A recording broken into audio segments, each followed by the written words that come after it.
बेहतरी और बुजुर्गी इस्लाम के अलावा और कहीं नहीं है। बहादुरी यह है कि आड़े वक्त में पड़ोसी का साथ दिया जाए और मुसीबत के वक्त सब्र व तहम्मुल से काम लिया जाए। मुसलमान वो है जो पड़ोसी पर एहसान करे।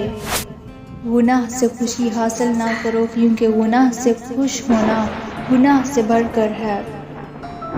दुश्मन को दिल की मेहरबानी और एहसान से जीतो और दोस्त को नेक सलूक से। अल्लाह ताला और इंसान के दरमियान एक ही पर्दा है जिसका नाम नफ्स है। हम सिर्फ ईमान ही नहीं ला सकते बल्कि इसके लिए अपनी जानें भी कुर्बान कर सकते हैं।